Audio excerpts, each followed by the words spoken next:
Subtle Energy Tuning, Chapter 1, Foundation Breathing for Energy Work.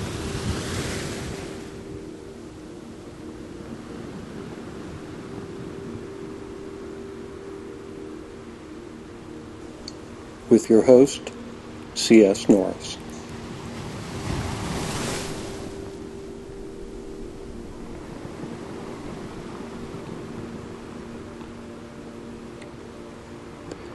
What follows are some pointers on how to begin working with subtle energies, both in yourself and in the universe at large. Working with involves becoming aware of your subtle energies, cultivating those energies by accumulating and strengthening your personal reservoir, then using that stored energy for various purposes, supporting mental and physical activities and health, enhancing esoteric practices like martial arts, meditation, and such, and healing yourself and others. I've trained in several different approaches to this work, and I've done my own personal experimentation and research. I believe that the concepts and techniques I'll be discussing exist and have existed in one form or another in many, if not all, cultures and times. But perhaps the best known today are the Chinese traditions that deal with the cultivation of qi. I will, as always, try to keep my terminology generic and universal, but occasionally I will borrow from my training in Kung Fu, Tai Chi, and Qigong.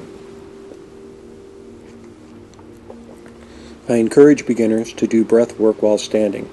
It allows the most freedom of respiration. Sitting can collapse the abdomen slightly and encourage bad posture. Lying down inhibits the lungs from expanding to the rear and can be hard on the lower back.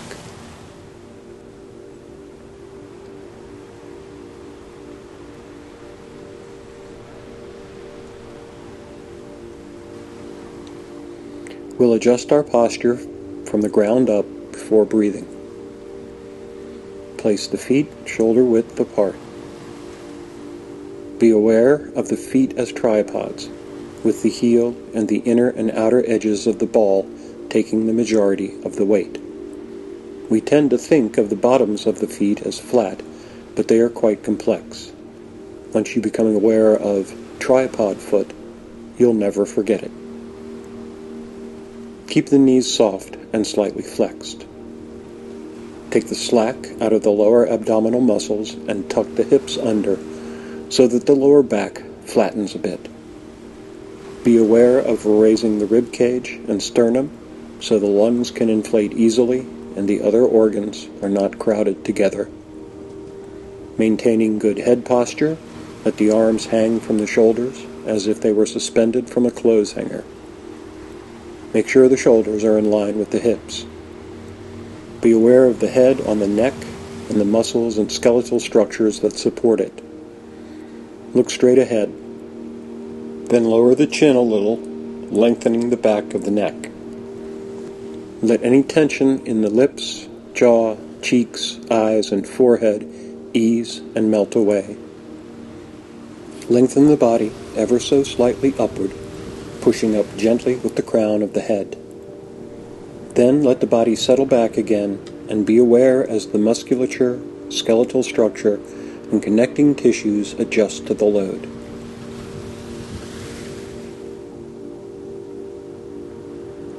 Remain like this for 2 or 3 minutes. Pay attention to your body as it adapts to the posture. Breathe normally. After a bit, bring your attention to your center point, your personal singularity. In Kung Fu, we call this the Dantian. It is a primary nexus in the channels that suffuse your energy body. Traditionally, the Dantian is found approximately 2 inches below the navel and in the center of your body. Practically, I've found that contracting the lower abdominals slightly will give you a sense of where your Dantian is. Briefly review your posture, make any necessary adjustments, then exhale completely. Now, rather than inhaling in the ordinary sense, by sucking in air, let your lungs refill as they relax. Let the air flow down your throat and chest into your stomach, abdomen, and dantian. Let your abdomen expand gently and your lower ab muscles relax. Inhale fully, and perhaps just a little more as you get used to the practice, but never strain or struggle to take in more air. Now slowly and gently take the slack out of your lower abs again, contracting them as if you were going to touch your spine with them. Keep the rest of your torso relaxed and let the air expel fully. Repeat. This particular exercise is deliberately exaggerated. One might compare it to lifting weights at the gym so that lifting normal loads around the house is easier. We are training here in centering, anchoring, and breathing, letting our minds and bodies become habituated to the experience of a stable posture. We want this process of entering stability to become a reflex so that when we fall or are knocked off our centers, we can recover immediately.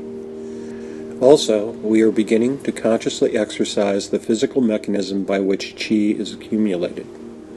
Upon this physical model, we will build our inner energetic mechanism. In other words, accumulating qi will come to harmonize with this method of breathing, and the two processes will ultimately merge into one.